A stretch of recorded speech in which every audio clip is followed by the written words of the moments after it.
నిన్నటి రోజున తిరుమల తిరుపతి దేవస్థానం మాజీ చైర్మన్, తిరుపతి మాజీ శాసనసభ్యులు భూమన కరుణాకర్ రెడ్డి గారు తిరుమలలోని టీటీడీ గోశాలలో గోవులు మృతి చెందాయని చెప్పి కొన్ని ఫోటోలు చూపిస్తున్న పత్రికా విలేకరుల సమావేశంలో ఆరోపించడం జరిగింది.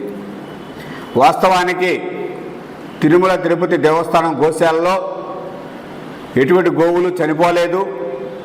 అక్కడ ఉన్నటువంటి 2668 గోవుల సంరక్షణ కోసం నిత్యం 260 మంది పైగా సిబ్బంది అక్కడ పనిచేస్తూ గోవులను కంటికి రెప్పలాగా కాపాడుతున్నారు. సహజంగా వేలాది గోవులు ఉన్నప్పుడు కొన్ని గోవులు వయసు మీదపడి బాగలేక మృతి చెందిన 1-2 మృతి చెందుంటే వాటిని చూపించి ఎక్కడ ఫోటోలో తీసుకొచ్చి తిరుమలలో గోశాలలో గోవులు మృతి చెందాయి, టీటీడీ పాలక మండలి కానీ రాష్ట్ర ప్రభుత్వం కానీ ఏం పట్టించుకోలేదని చెప్పి దుష్ప్రచారం చేయడం చూసాం. వాస్తవానికి వైసీపీ ప్రభుత్వ హయాంలో నాటి 5 సంవత్సరాల వైసీపీ పాలనలో తిరుమలను భ్రష్టు పట్టించిన ఘనత వీరిదే. ముఖ్యంగా వీరిలో భూమన కరుణాకర్ రెడ్డి గారు కూడా టీటీడీ చైర్మన్గా పనిచేసి టీటీడీలో జరిగే అక్రమాలకి అన్యాయాలకి ఈయన కూడా బాధ్యులే. ఎందుకంటే ఆ రోజు తిరుమల తిరుపతి దేవస్థానంలో సామాన్య భక్తుల్ని గాలి కొదిలేసి విఐపి భక్తుల సేవలో వీరంతా తరించారు. దురదృష్టకరం, కొంతమంది వైసీపీ ప్రజాప్రతినిధులు ఆఖరకు బ్రేక్ దర్శనం టికెట్లు కూడా అమ్ముకున్న విషయాలని మనం పత్రికల్లో చూసాం, విచారణలో కూడా తేలటం జరిగింది. ఈరోజు వైసీపీ ప్రభుత్వ హయాంలో తిరుమలలో జరిగిన అనేక అక్రమాల వల్ల తిరుమల ప్రతిష్ట మంట కలిపి మన రాష్ట్రంలోనే కాకుండా దేశంలోనే కాకుండా ప్రపంచవ్యాప్తంగా ఉన్న హిందువులు అందరి మనోభావాలను కూడా దెబ్బతిన్న పరిస్థితులు మనం ఆనాడు చూసాం.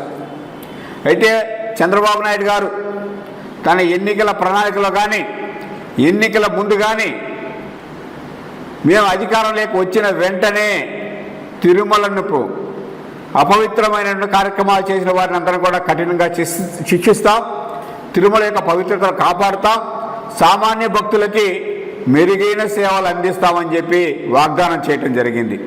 అందులో భాగంగానే అధికారంలోకి వచ్చిన వెంటనే తిరుమల తిరుపతిలో జరిగిన అనేక అక్రమాలపైన విచారణకు ఆదేశించడం జరిగింది. దానిలో భాగంగా ప్రపంచవ్యాప్తంగా ఉన్న హిందువులందరూ కూడా అత్యంత పవిత్రంగా భావించే తిరుమల ప్రసాదం లడ్డు తయారీలో కల్తీ జరిగిందనే విషయాన్ని కూడా ఈ విచారణలో బయటపెట్టడం జరిగింది.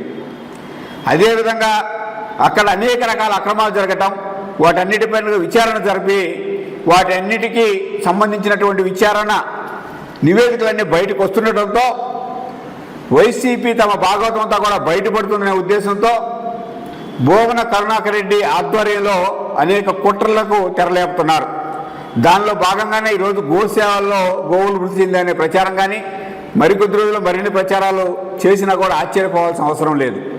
ఎందుకంటే ఈరోజు తెలుగుదేశం పార్టీ అధికారంలోకి వచ్చిన తర్వాత, కూటమి ప్రభుత్వం అధికారంలోకి వచ్చిన తర్వాత, టీటీడీ పాలక మండలి ఏర్పడిన తర్వాత ఈరోజు విఐపీల కంటే కూడా సామాన్య భక్తులకు పెద్దపీట వేసి సామాన్యులకి దర్శనం తొందరగా అయ్యే విధంగా చర్యలు కూటమి ప్రభుత్వం తీసుకున్నది. అదేవిధంగా తిరుమలలో ఉన్నటువంటి నిత్య అన్నదానంలో వడ్డించే భోజన విషయంలో కానీ ప్రసాదాల విషయంలో కానీ ఈరోజు నాణ్యతా ప్రమాణాలు పాటిస్తూ నాణ్యమైనటువంటి భోజనాన్ని నాణ్యమైన ప్రసాదాలను ఈరోజు భక్తులకు అందిస్తున్న ఘనత ఈరోజు ఉన్నటువంటి ప్రభుత్వానిది, ఈరోజు పాలక మండలిది. అదేవిధంగా భక్తులకి ఇంకా ఎటువంటి మెరుగైన సేవలు అందించాలి, త్వరితగతిన వారికి ఏ విధంగా సేవలు అందించాలి, త్వరితగతిన వాళ్ళకి దర్శనం అయ్యే విధంగా ఏ విధంగా చర్యలు తీసుకోవాలని చెప్పి కూడా ఈరోజు అనేక అధ్యయనాలు చేస్తుంది ఈ ప్రభుత్వం. ఇవన్నీ చూసి కూటమి ప్రభుత్వానికి వస్తున్నటువంటి మంచి పేరును చూసి ఈరోజు భూమన కరుణాకర్ రెడ్డి లాంటి వ్యక్తులు ఓర్చుకోలేక ఈ గోశాలలో గోవులు మృతి అని చెప్పి దుష్ప్రచారం చేస్తున్నారు. ఈ సందర్భంగా భూమన కరుణాకర్ రెడ్డి గారికి ఒకే ఒక మాట ఆయన చెప్తున్నాం. భూమన కరుణాకర్ రెడ్డి గారు, మీరు టీటీడీ చైర్మన్గా 2 దఫాలు పనిచేశారు. మీకు నిజంగా తిరుమల పవిత్రత గురించి కానీ, భక్తుల సౌకర్యాల గురించి కానీ, సదుపాయాల గురించి కానీ ఏ మాత్రం చిత్తశుద్ధి ఉన్నా మీరు నేరుగా తిరుమలకి వెళ్ళండి. సర్వ దర్శనంలో దర్శనం చేసుకొచ్చే భక్తుల్ని అడగండి. టీడీపీ పాలనలో ఈరోజు తిరుమలలో ఏ విధంగా మీకు దర్శనం అవుతుంది, గత వైసీపీ ప్రభుత్వంలో ఏ విధంగా దర్శనం అవుతుందో మీరు అడిగితే భక్తులే చెప్తారు ఈరోజు మీ పాలన ఎలా ఉందో, ఈరోజు టీటీడీ పాలన ఎలా ఉందో. కాబట్టి ఇప్పటికైనా సరే మీరు ఈ దేశంలోనే కోట్లాది మంది ఆరాధించే ఏడుకొండల స్వామి విషయంలో రాజకీయాలు చేయకుండా పవిత్రత, తిరుమల యొక్క పవిత్రతను కాపాడటం కోసం ప్రతి ఒక్కరూ కూడా కృషి చేయాలా. తిరుమల పవిత్రను దెబ్బతీసే విధంగా దుష్ప్రచారాలు చేయడం మంచిది కాదని చెప్పి సందర్భంగా భూమన కరుణాకర్ రెడ్డి గారికి హితవు పలుకుతున్నాం.